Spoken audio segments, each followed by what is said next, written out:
Hello, it's Adam Morrison. When it comes to top-tier contracting, my go-to choice is McGillivray Environmental.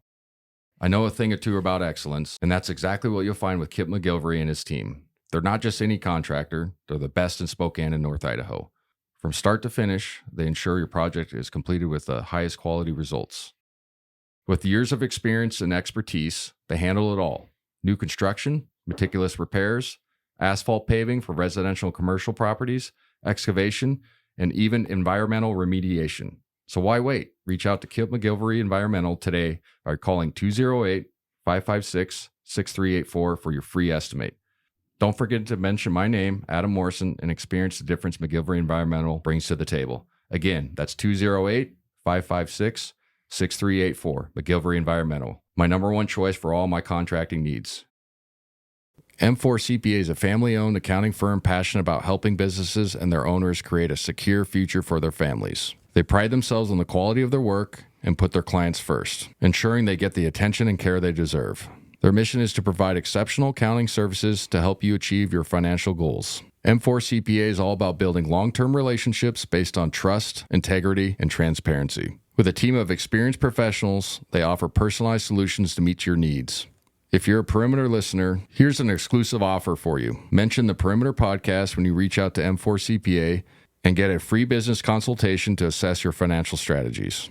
So, if you're looking for an accounting firm that truly cares about your business, trust M4 CPA.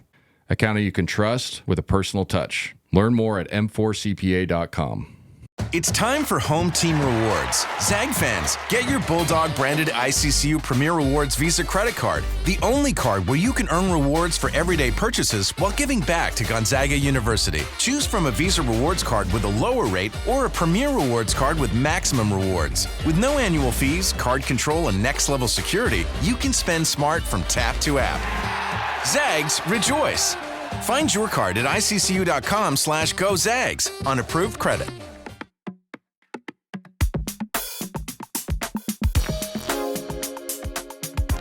Welcome to the Perimeter, Season 5, Episode 19, presented by McGillivray Environmental, Idaho Central Credit Union, M4 CPA. Going to go over the Pacific game.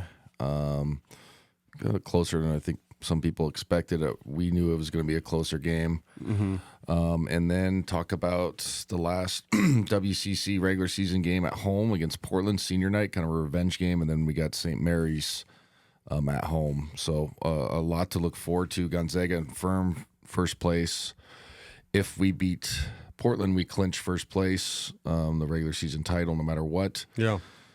So there's a lot to play for. Obviously, excuse me, the one-off game that we lost to them down there, so it's going to give us a little bit more motivation, I think.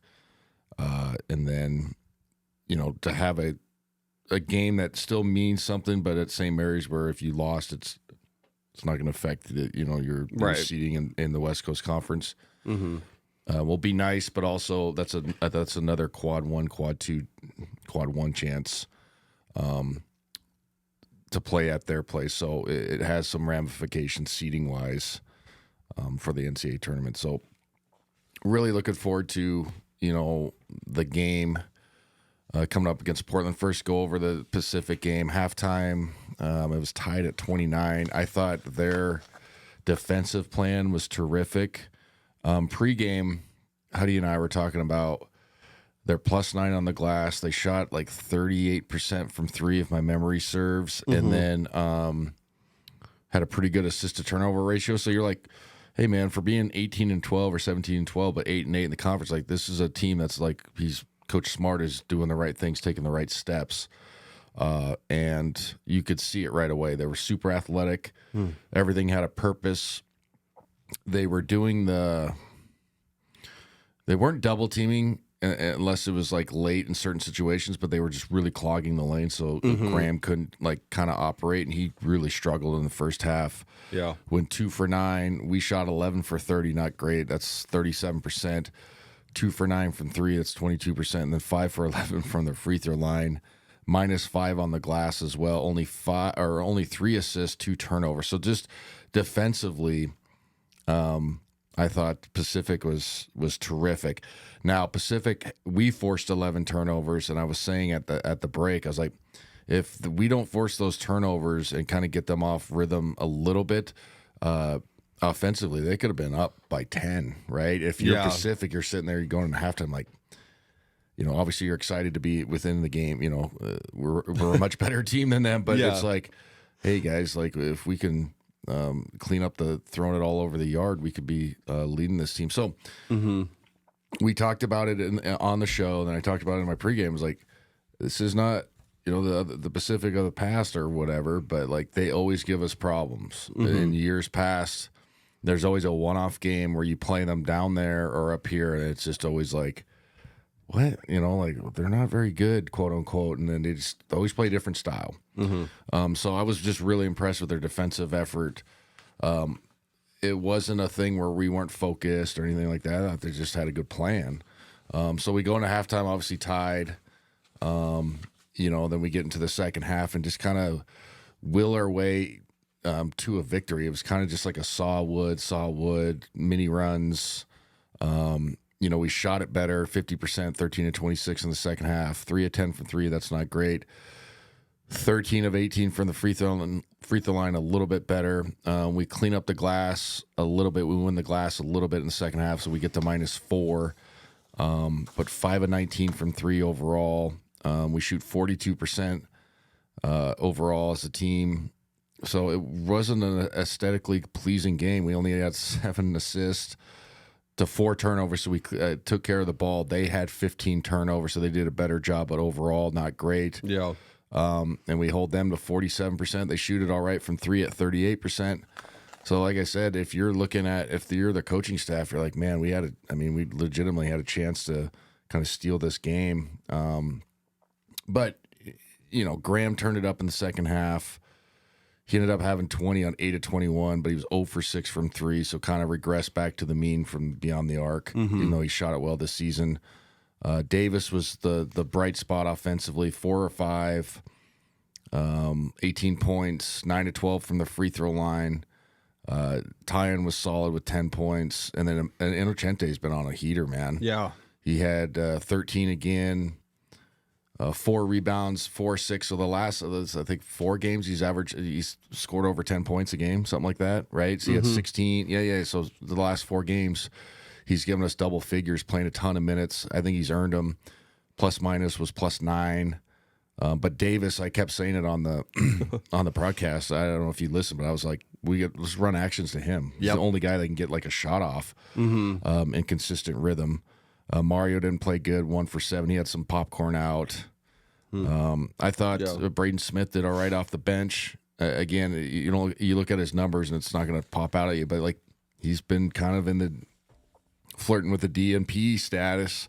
Yeah. Right. And then he gets called on and he plays a ton of minutes because Mario wasn't playing well. He plays 15 minutes, Braden Smith, and did what he was supposed to do. So hats off to him, because it's harder said than done, right? Or easier said than done, right? When you're sitting there, then they're like, hey, go bail us out, You know what I'm saying? Yeah. So like hats off to him and but it was kind of just an ugly game. But again, I don't usually, there's times when I'm wrong, or the Portland first game was wrong. Right. We're gonna beat the shit out of them, right? But yeah, this was a good Pacific team, and we know Zach, guy does the radio. We always have beers with him. He's a good dude, and we saw him. I think we were in L.A. because they were coming through. They're playing LMU, and we were playing Pepperdine, whatever the deal. So when I had beers, and he's like, "No, we're actually good this year." And he's not bullshit. He's like, "No, we're tough. Like we can win games." You know what I mean? He's like, we struggled to score a little bit, but he's like, we're in every game because of our defense and our rebounding. He was right. So like going into the game, we looked at the numbers, Huddy and I, and we were like, this is not gonna be walk in the park type deal, and we were exactly right. So it's a good win for us. It's nice that we only had to play them once, honestly. Yeah. Be curious to see if they finish fourth. They still have a big game coming up against San Francisco. So a lot of those teams are playing for the top 4. Only has to play. I think you get that Sunday night game. You don't have to play Saturday. And then also too, you want to be on what side of the bracket? Do you want to be on Santa Clara's or St. Mary's, or do you want to play on Gonzaga's side? So there's still a lot to play for some of these teams right in the meat of the conference. So it'll be interesting to see how they finish out, but they're going to be a tough out for anybody. But again, with Braden Huff being out, I know it's been a month and a half. Not every game is going to be smooth, and it was nice to see Graham play through, kind of poor play and still get to his numbers. I've said that a million times, especially if you listen. It's like when you're the best player and the best scorer, even if you have an off game, you have to figure out a way to get to your numbers without shooting your team out of the game. And he did that. Like it looks deceiving, 8 of 21, but he had a good stretch in the second half where he was consistent and made, Yeah. So it's like, okay, you got to 20. That's 9 games in a row. By the way. And when it mattered the most, like he had like, I don't know how many points he had in the last 5 minutes, but he had probably like 7, 8, 9, 10, something like that. Yes, exactly. Because we were like, he's probably not going to get to 20, and he was on that streak of 20-point games, and I even saw him make a little gesture when he got to 20. He was like, you could tell that was on his radar. Like he wanted to keep that streak going. Yeah, it's a pretty cool streak because there's not a lot. Records at Gonzaga are tough to come by, right? There's just so many good players and things of that nature. So congrats to him. But like I said, I thought Davis Fogel was the best player in that game. Yeah, just showed his versatility. Was under control. He gets 18 points on only 5 shots. I was clamoring him like I'd be running DHOs and wide pin downs for him. And honestly, I wouldn't be surprised if as the year. I mean, we only got 2 games left. But if they start incorporating, like, we need to get him like 10 shots a game. You know what I mean? Like, just he needs to get, because he has a chance to get hot too. He's one of those kids that can score in bunches. He's so versatile. He's so long. Like I've said it a million times, and it's not to put pressure on the kid, but he's going to be a pro. Like, it just either next year or the year after. I don't think he's ready this year. You know what I mean? But he's going to be. You just look at his frame, his skill set. He obviously everything will get tighter. But he fits like a NBA 2-3 mold. Like if you just look at, he really does. He just does. You know what I mean? Yeah. You're like, oh, that's what they look like, and that's how they play, and that's how versatile they are, and just the simple skill set that's a lot of guys don't have, like fadeaways. You know what I mean? Like, how did he score that? Like, that's an NBA player. So he was terrific. But overall, good win. I mean, you got to take him out and get him. Like, not everything's going to be pretty. I know some fans bitch and moan about that. It's like, dude, we can't. What was specifically doing against Graham Ike to make him comfortable down low? Yeah, it was really smart, and it's a pretty simple game plan. I like using it when I coach too. It's just called like digging in the post. So like once the post catches it, you're not fully turning to go double team, and you're not allowing them to kind of see the floor right away, and because good teams will have a cut package based off a double team, like just okay, if double comes from the top, green, black, red, that's how we always defined our double teams, which side it was coming from, big to big. All the blues big to big, reds usually from the same side, or greens from the same side. Red was I think from the bottom, and I think black was from one of the two. I'm missing one of them up anyway. Then you'd have your cut package to counter it. Okay, if they go this way, you cut from the weak side, then you fill, and that's what you take what they give you, and then you rep it. So what they were doing was they were just staying. It's like a dig. You just stay like in the gap, but you're like 2 feet away from the post guy, but you're not leaving your man. So he feels really uncomfortable putting the ball down. Yeah, and then you can tell your guys, okay, if he puts it down and you think you can get it, you got to go full force dive bomb it, like we call it rake. And you go rake the shit out of his hands. A lot of refs don't call it. You just go bam and go grab it, 2 hands. But then if you go, we need to know so we're in a full rotation. They were just in the gaps, and we're going, okay, put it down, and it's just a really uncomfortable feeling when there's all those hands and pressure. And then they loaded up on the weak side, and they took away that normal cut. Like Worley's good at it, but they didn't really like double hard. And so the point is, what I'm saying is, us not. I mean, I'm not lying here, not being a great 3-point shooting team. You could still help, and then if they kick it out and you're still late, you can get a late contest, and they probably will miss it. Yeah, well, that's what they were. Seems like they were good with letting Graham shoot from outside. And then they pushed him off the block. Yeah, I think some of it too. He was falling in love with the jumpers too much, and he'll get back and he'll reevaluate that. Just scoring a little bit easier, but. I'm a big fan of guarding 2. You know what I mean? You can guard 2 and then get out and close out. And if they hit contested threes in your face all night. Okay, whatever. Yeah.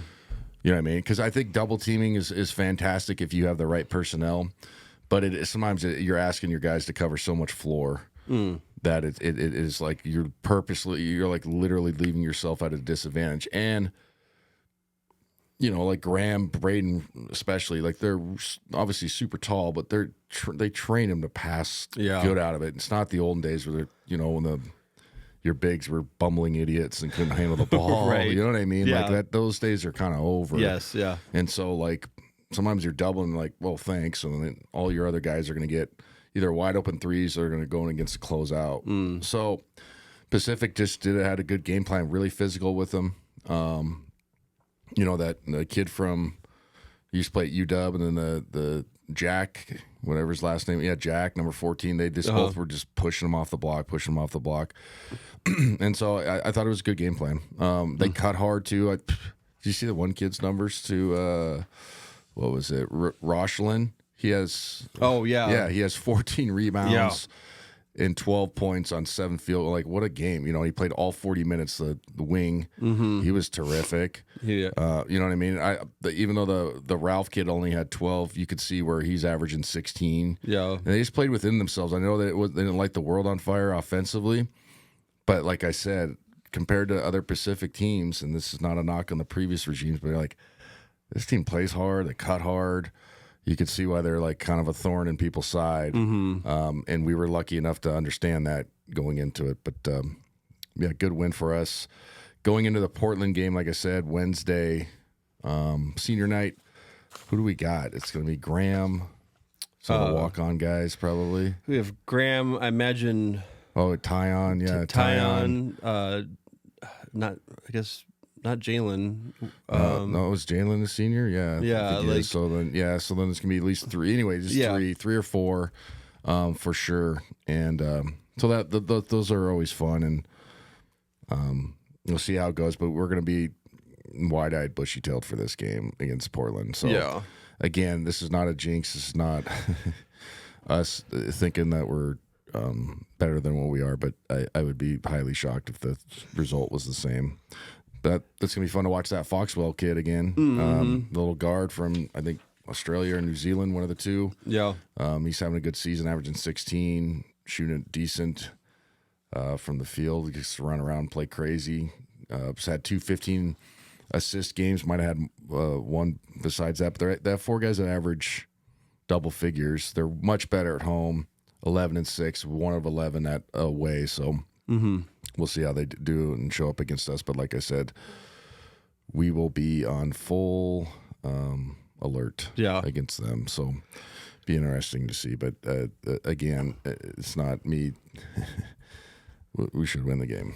I mean, this being our last home game in the WCC, like I feel like it's obviously senior night's a big one.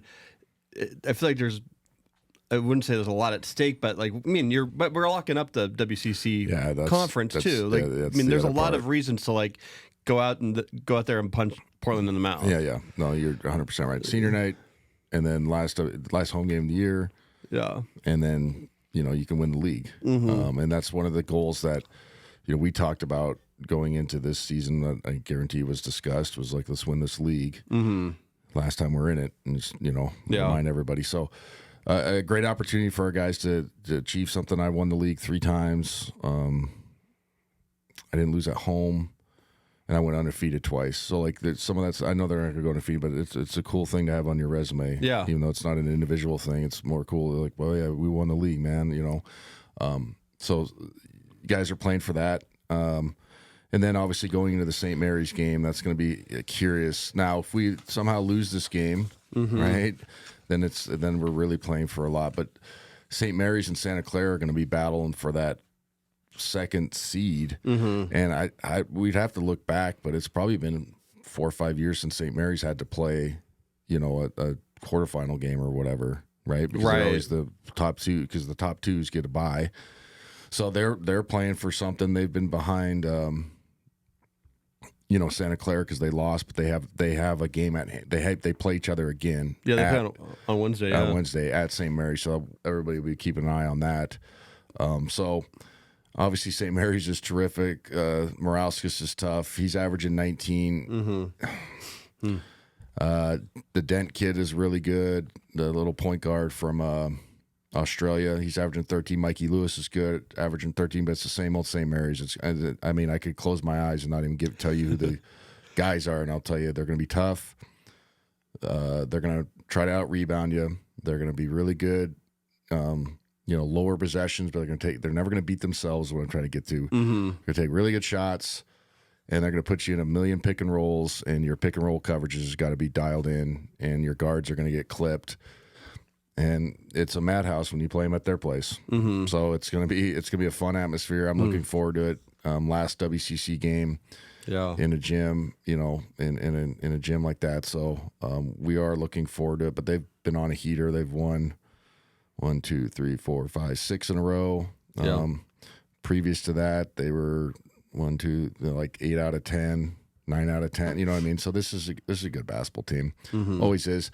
Now the question I have doesn't really account for the game, but if the season ended now, and I already know how I'm gonna. I don't have a vote, but how I'm gonna say is like Graham Ike should win the league MVP, don't you think? I mean, yes. Because here's the count. We're going devil's advocate. He's missed 3 games. 3 games. Morauskas is averaging 19. I think Graham, last I heard, was like 19-9 or something in conference play. So it's tough, right? Because Morauskas has been terrific, but they're in 3rd place right now. I'll be curious to see how the voters take into account the 3 missed games, right? Because it's a real thing, but it's not a big enough chunk for me to negate somebody. Because then you ask yourself, okay, what if he did play in those 3 games, but his numbers weren't as good, but his numbers are right behind Morauskas? Well, but he's the best player on the team that's finishing first, right? So I don't know, but that'll be something we'll have to look for. Obviously it's not even a bias thing. I think Graham's played the best, but Morauskas is a tough cover. But anyway, going to that game at St. Mary's in Walnut Creek is going to be bonkers. It's going to be nuts. It's going to be absolutely nuts, too. And especially, let's say they beat Santa Clara, which they should at home. And then, obviously, we wrap the league up. They're still playing for that tiebreaker, blah, blah, blah. Good luck, right? You know what I mean? So then it's really one of those situations that they're going to be playing their senior night, all those things taken into account. We want to obviously win there. It's going to be like hot and heavy, man. It's going to be fun, but it's going to be it's going to be fun. I'm excited. I'm excited for it. They're good people down there, and they've done a way better job in years past on their presentation. They serve booze there, so it gets hyped. It's literally like going to like a Whitworth game as far as like just the walk up feel. Yeah, you know what I mean. It's like you walk in, you're like. So there's like one concession stand right there, and then the bathroom is like right next to it, and you have to walk through a crowd of people to get anywhere. Yeah, it's just a college feel, and then it just gets hyped in there, man. They get hyped. So it's cool. I like it. Well, kind of going into the McGillivray Player of the Week or of the game, since there's one game that we're covering. Is it between Ike and Fogel? Who was your guy? It was Fogel. Yeah. I mean, he was the most efficient, and I think he's just playing at such a high clip right now. And he's such a unique matchup for a lot of WCC players in general. Because he's going to be taller than most of the wings. Yeah, but he's deceptively quick. And then he's got like a really good mid-range game. His 3-point shot is going to get better. Yeah, he made one, but it'll get tighter as time goes on, and so he was terrific. My question about him, and you've talked about this, you kept on talking about this during the broadcast, is like they need to run more actions through Fogel. Yeah, how does that work in this team dynamic? Is it hard to convince the older players to run actions through a freshman? Like, is it just like what like you kind of ask of the team, like, hey, we need to run these plays through Fogel? I think maybe early in the season it would be just from a lack of familiarity standpoint. But he did have 26 in an inter squad scrimmage, so the guys know he can go. Right.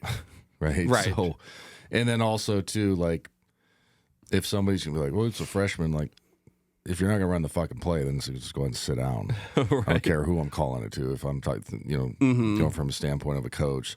So yes, maybe at the start of the year when there's like, well, he hasn't proven anything like that. Not that a guy would say that, be in the back of his mind, but they know he can play. Yeah, you know what I'm saying. And then like in the heat of a game, like if you're a real competitor, which our guys are, and most former players are, like you're just going to run what the coach tells you. Right. I mean, I had similar situations where I averaged I think it was just under 12 my freshman year. I played 19 minutes a game, and we were on a really good team, senior laden.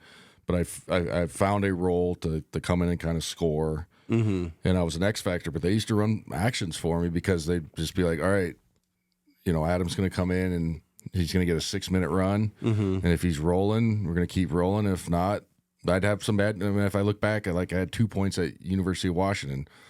I fouled a guy and Pee-wee got pissed and just sat me. He didn't care. You know what I mean? I was like an X factor. Yeah. So yes, the point is like if a guy's rolling, just run actions to him. But I think at the start of the year that question becomes more relevant, if you get what I'm saying. Yeah. It's not a bad question. It's just like, right when he hasn't proven anything, that'd be some people's heads, but it's like, no, when he can play, the guys are like, yeah, they're throwing the ball. Yeah. It seems like Fogel is somewhat of like a volume shooter. Like, is that a thing? Like making sure he gets his shots? Like Volume in the sense, volume shooter usually goes with guys that have a poor field goal percentage. I don't think he's that. I think he's a guy that needs 10 field goals plus attempts a game. Yeah. Just because I think he's a guy that can score in bunches. So doesn't mean you just throw it to him and he goes one-on-one, but I think it's maybe you post him up and maybe he comes off more DHOs or he runs high ball screens himself. Because I just think he's a guy that can score in bunches. Yeah. You know what I mean? Like, you have to foster that talent. Not saying they're not, but I think as we kind of get going here and teams start looking at the tape, I'm like, it's not just because he had that one good game. No. Right? This is the last 7 or 8. Yeah. It's been like, and you kind of go like, yeah, like I'd like to have him take more than 5 field goal attempts. I'd like to have him take 8 to 12, and they're usually going to be good shots. And if he wants to shoot a bad one every once in a while, and if he's rolling, okay, Yeah. But obviously, few in the staff know how to handle the talent. Yeah. But my personal opinion is eventually he's going to get more opportunities. Yeah. The way I see it is the way I watch this team is as we get closer to the tournament and finding other ways to win because that's a good point. we don't have. I mean, there's a chance we might get Braden Huff back. I mean, I would say it's a pretty small chance right now, but we're going to need to have another X factor, and it kind of seems like he's it now. Yeah, and you're going to have a game where, I mean, you're exactly right. Like Graham, like I said, he got to 20, but he didn't play good. So you need somebody else to score, and that was part of that issue with that game the other night is we didn't shoot it again well from 3, 5, and 19. So I just think it makes perfect sense to have him coming off more actions, but also it's not like he's not getting frozen out. So my point is like, I think him coming off the actions that he has, it needs to be more score first is what I'm trying to say. He's not getting like, oh, they're just not running anything. It's like, no, he's a part of the flow action, the coming off the DHOs and stuff. But I would like to see him go a little bit more and if he takes a couple shots. I mean, the first one he shot, he airballed it 5 feet to the right. Yep. And then he didn't miss a shot the rest of the game. That's so true. It was so true. But you're like, but that's why he's a great player. He doesn't really give a shit. But it was like he came off and it was like we had the perfect angle. I was like, oh man, that might hit the corner of the backboard. And we've all had. I just. Going off that, my high school coach was cool enough to give me all my high school games on like a terabyte. Oh, nice. Like he got somebody to go VHS to things, so it's cool. And anyway, I was watching a game, and I was playing the GSL game, and I think I had 44 or something. But I had 2 shots where I hit the side of the backboard, and I forgot about them. I just I was watching with my son, just like fast forwarding when I get the ball. You know what I mean? He's like, "Oh, cool." And then I was like, hit one. He's like, "What was that?" I'm like, "I don't even remember that," but like. You see, that's my point. Like sometimes you just kind of like, forget about it, right? Yeah, just literally hit the side of the backboard twice in that game. It was like, oh, okay. Anyway, so happens. Talking about like the defense of this team, because that was something that I was really impressed with against Pacific, and it started early in the game where against Pacific, and this is our M4 CPA stat of the week. Gonzaga created 5 shot clock violations in the game, and then at the same time, I was tracking how many times did we take Pacific down to like the last second on the shot clock, and that happened 10 times. And I was like, as I was watching it and like seeing how much we were disturbing them and not letting them get to the hoop or take open shots, like it seemed like there wasn't any way they could get the ball to the hoop. Yeah. Sometimes. I think our perimeter defense is terrific, and it kind of has to be. And Coach Few's alluded to that on numerous occasions when he's talking to the media. He's like, hey, we have to play kind of gritty on the perimeter. Yeah. And that really carried us. And you're right. I did, during the game, I mentioned it. I think there was 4 shot clock violations in the first half, which is crazy. And then obviously, but we just grinded through all their actions, and their inside presence wasn't a scoring option for them. So we got to give them that a little bit. The reason why we could really hone in on their perimeter play, but our guys were flying around and switching all the actions and doing everything you have to do with a team that's kind of shorthanded. Yeah. Right now inside without Braden Huff. It's still going to be a topic of conversation because you still got to remember that was 18 points a game you're taking off the board, blah, blah, blah. So you have to win in other ways.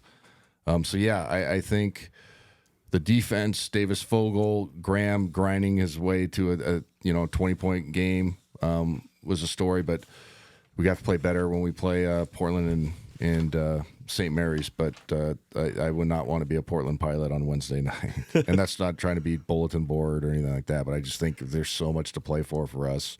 League title, lost to them, senior night. It's like...